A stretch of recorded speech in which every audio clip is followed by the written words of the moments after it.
Thank you to the IRF Summit for the opportunity to speak to you today. I come from the Republic of Armenia, my homeland, a great country, a great nation filled with talented and hard-working people.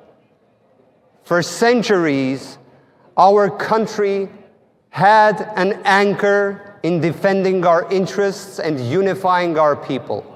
It was and is the Armenian Apostolic Holy Church.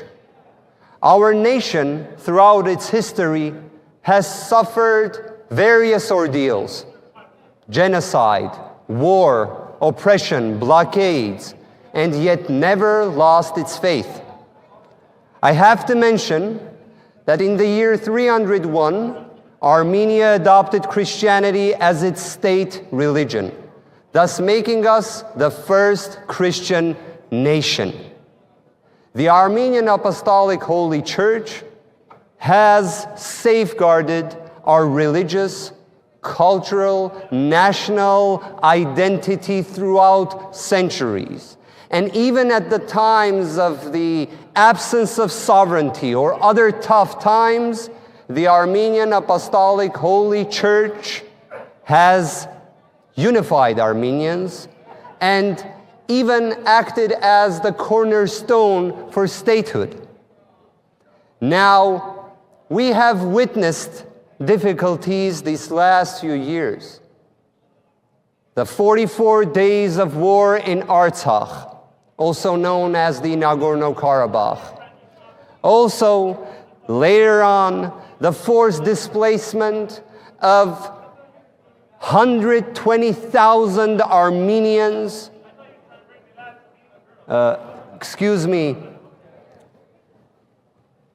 would like to add that as of now, 120,000 Armenians have been forcefully displaced from their ancestral homes.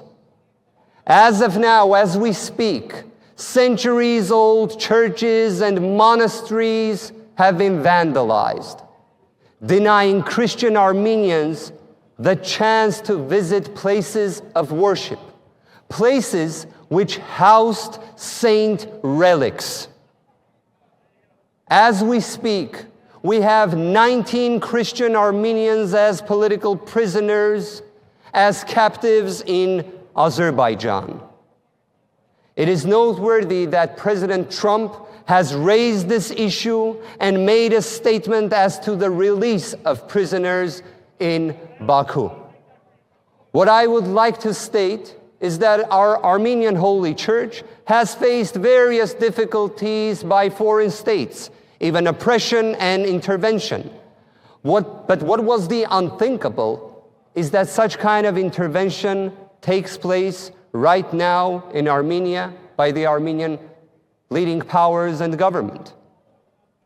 As of now, we have a situation when the leading actors in the executive branch demanded the resignation of the Catholicos, the head of the Armenian Holy Church. Just to imagine the situation, look at it from the perspective of a Catholic leader, of a Catholic country, demanding the resignation of the Roman Pope. As of now, as we speak, 4 bishops of our Armenian Holy Church are detained and continuously detained. 6 bishops of our Armenian Holy Church have been indicted, and bans on their travels and free movement have been imposed. I can state that all these indictments are in gross violations of due process and fundamental human rights. Just imagine, last June, the Armenian Apostolic Church's biggest donor, Mr. Samvel Karapetyan, who I have the honor to represent and to defend as his attorney, was also arrested and detained. The reasoning behind it was the following. A journalist asked a question in regards to the persecution of the Armenian Church, in response to which he answered that he always stood by the Armenian Church and that he will defend the Church, and I quote, in our way. For these two words alone, and based on the public statements by the leading actors in the executive branch, including the Prime Minister, hours later, his house was raided, he was arrested and detained for more than 200 days in the harshest conditions possible in the penitentiary institution, also known as the KGB basement. These examples show that the Armenian government weaponized its power against our holy church, that pre-trial detention transformed into a form of punishment, which is unacceptable. And we have the biggest donor of Armenia. We have our holy spiritual leaders as political prisoners in our country. A year ago, Vice President J.D. Vance made a very important statement that we should do more than talk about democratic values, we should live them.